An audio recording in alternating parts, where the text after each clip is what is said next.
السلام عليكم اعزائي المشاهدين، مرحبا بكم في قناتي وطن حفصه. نتمنى تكونوا مرتاحين وعلى خير وبخير. اليوم جيتكم بتحضيرات عيد الميلاد. الفيديو للاسف كان عليا نحطو شحال هادي، ولكن عاد كتابلو. فميني بيتزات بيتزات على شكل باطو بعجينه رائعه وسهله وكتجي مفشفشه. نتمنى تعجبكم. الا بغيتوا تعرفوا على المقادير ما عليكم الا تكملوا الفيديو حتى الاخير. ما تنسونيش بالتعاليق اللي كتحفزني نعطي اكثر واكثر، وبارطاج الفيديو الا عجبكم فضلا وليس امرا. وندوزو المقادير وطريقه التحضير وفرجه ممتعه. وهنا بالنسبه للعجينه ديال البيتزا، انا هنايا بديت كنعجن وقلت علاش لا ما نشاركش معكم. كتجي رائعه هاد البيتزا.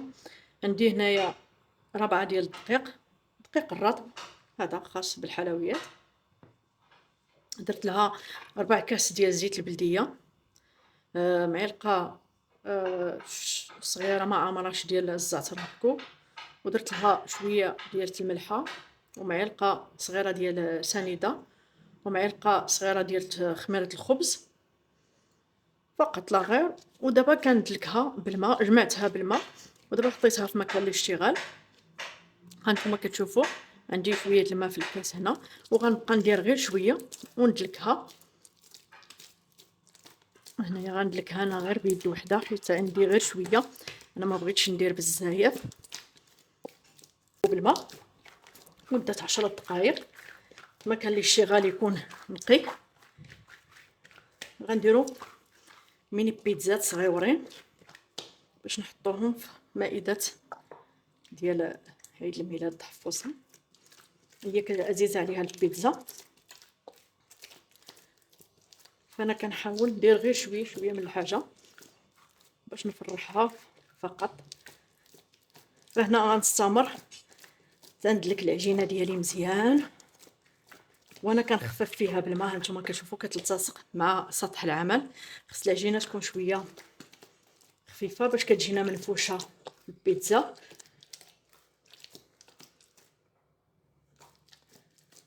ملي غندلكها غندير لها في الاخير واحد المعلقه صغيره د الزبده، تكون زبده لينه بحراره الغرفه، ونديرها ليها وندخلها داك الزبده مزيان ونخليها تختمر. انا دايره فيها هنايا الخميره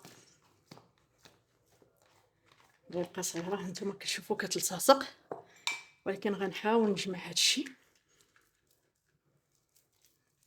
هانتوما تولي العجينه مزيانه هسه صافي ونجمعو.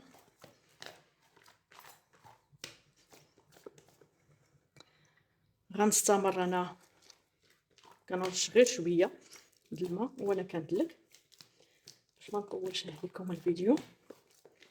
ما بغيتش نقطع باش تشوفوا كيفاش كتجي العجينه ديالها. كتجي خفيفه بحال العجينه ديال السفنج او المطلوع. المهم عجينه خفيفه ضروري.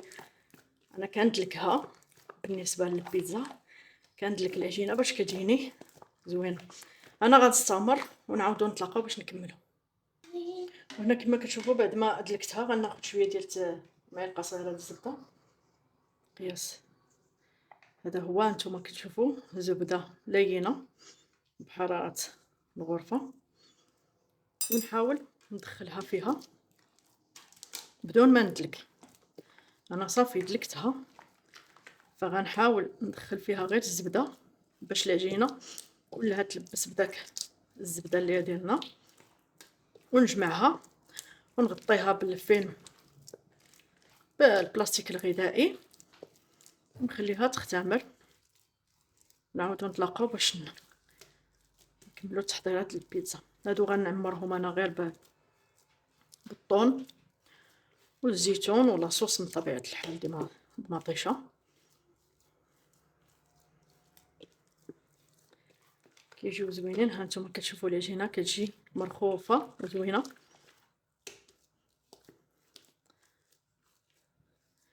فغنجمع انا هاد الروينه، هانتوما جمعتها غنحطها في البول ونجمع هاد الشي ونغطيها بالبلاستيك الغذائي ونخليها تخمر ونعاودو نتلاقاو باش نشكلوها. وهنا كيما كتشوفو بعد ما خمرات لنا الخبز ديال العجينة ديال البيتزا، أنا خديت هنايا شوية ديال الزيت المائدة وخديت لاطة درت فيها الورق ودرت فيها شوية ديال التسميدة. أنا هاد الورق كان سبق لي استعملته في الحريشات، فغنكمل. هنايا غناخد العجينة ديالي، وانتوما كتشوفو كتجي، شوفو الفقاعات كتجي رائعة هاد العجينة، غير جربوها. غندهن مكان اللي شتي عندي هنايا نقي، غندهنو بشوية ديال الزيت ونوضع الكريسات ديالي. انا غنديرهم صغيورين فرديين. نتوما تعرفوا انه في عيد الميلاد كنديرو صغيورين باش الواحد ياخد حبه جوج على حسب اللي بغا. سمحوني كنسى ونهضر شويه بالمصريه، عندي اصدقاء بالمصريين فكنت بتحدث معاهم ومشى لساني معاهم. فهنا غنقرصها كلها بهاد الطريقه، نديرهم بحال المشمشه. ها نتوما ليكم الاختيار، ديروهم صغيورين ديروهم كبارين، ليكم الاختيار. وهنا كما كتشوفوا بعد ما قرصتهم وخليتهم مرتاحوا واحد المده، انا راني بديت كنطلق ونحط في اللاطه. فدرت حتى شكيل واحد اخر. راكم كتعرفوا يعني خص الطابله تكون فيها شكيلات، فمعجينه وحده وقلت علاش لا ما نديرش شكيلات نزوق بهم المائده ديالت عيد ميلاد.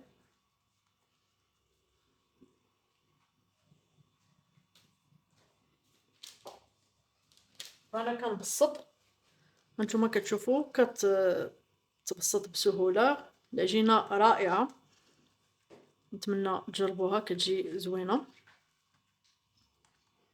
وهنا كما كتشوفوا انا حطيتهم في اللاطه فيها الورق وفيها سميده باش تجي داك القرمشه من التحت. كنزيد نبسطهم، ما بغيتهمش يكونوا غلاضين. وهنايا في هاد الاثناء غنتكوهم بالفرشيطه ونعمرهم، انا عاد ندخلهم للفران يطيبوا. هانتوما كتشوفوا كنحاولوا نحافظوا لهم على الشكل الدائري ديالهم باش يجي منظر مزيون.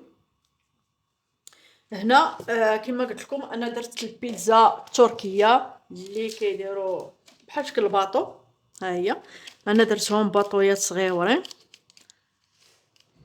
الشكل كيعجبني، فقلت علاش لا ما نفرقش هاد البيتزا، هاد العجينه اللي درتها واخا شويه نفرقها على جوج شكيلات. هانتوما كتشوفوا حتى هادي غنتكوها من الوسط ونعمروهم وندخلوهم يطيبوا على هاد الشكل. هانتوما باطويات صغيورين،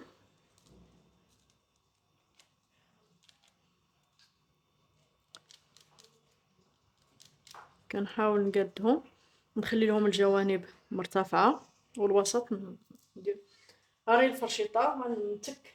هانتوما هنايا غنبقى نتكهم غير من الوسط انا على هاد الشكل. وغنجيب لاصوص ونجيب الطون، يمكن لكم ديروا كفته لعدان اللي متوفر، حنا كنشوفوا سهل. فوحدين غندير فيهم غير الفرماج والزيتون ولاصوص، وحدين غندير فيهم الطون. هادشي اللي متوفر عندي حاليا، يعني بالموجود غندير. هنا البيتزا حتى هي غنتكها.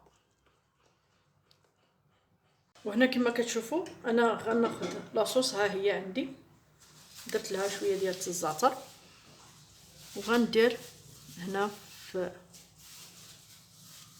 شويه ديال لاصوص.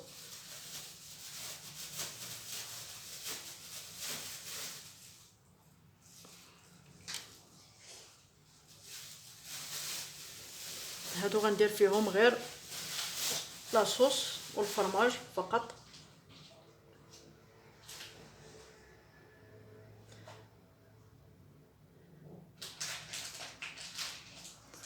كنعمرهم بلاصوص. وحفصه راه كتحك الفرماج باش نديرو عليهم، يعني معلقه صغيره راه كافيه لهاد الحفره.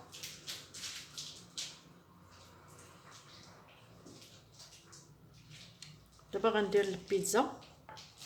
غنديرها بالطون، طون ديال الزيت ولا طون د مطيشه متوفر عندي ديال الزيت، فغنحيد منه الزيت نصفيه في شي صفايه وندير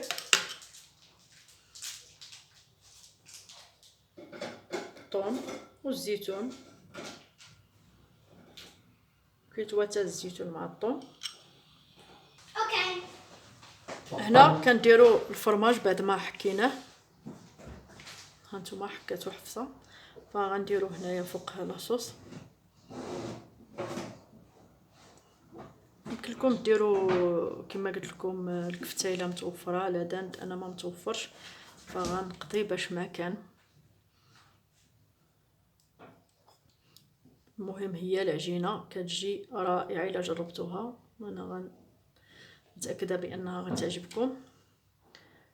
فهنا غنزوقوها، انا غنزوقها بشويه ديال بالحبه الزيتون كحل، وندير رشيشه ديال الزعتر.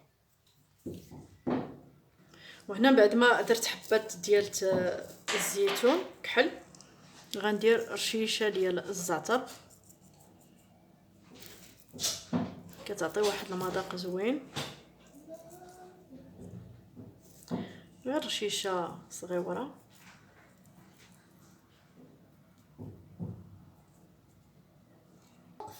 وهنا بعد ما ساليت من هادو رشيشه ديال الزعتر والزيتونه، فهذا الطون صفيتو انا من الزيت.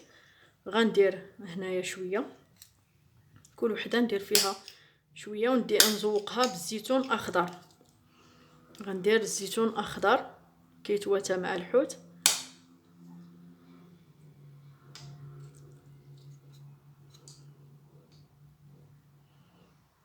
على هذا الشكل. هنا بعد ما درت الطون انا عندي دوائر ديال الزيتون، فغنديرهم كتزيين بسيط.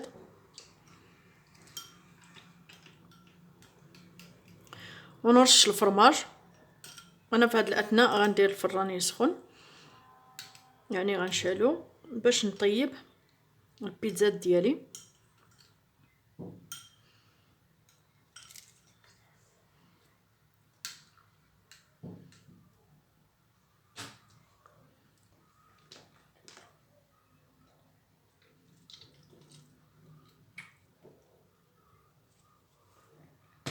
وهنا بعد ما درت الزيتون غندير الفرماج محكوك، وغندخل البيتزا ديالي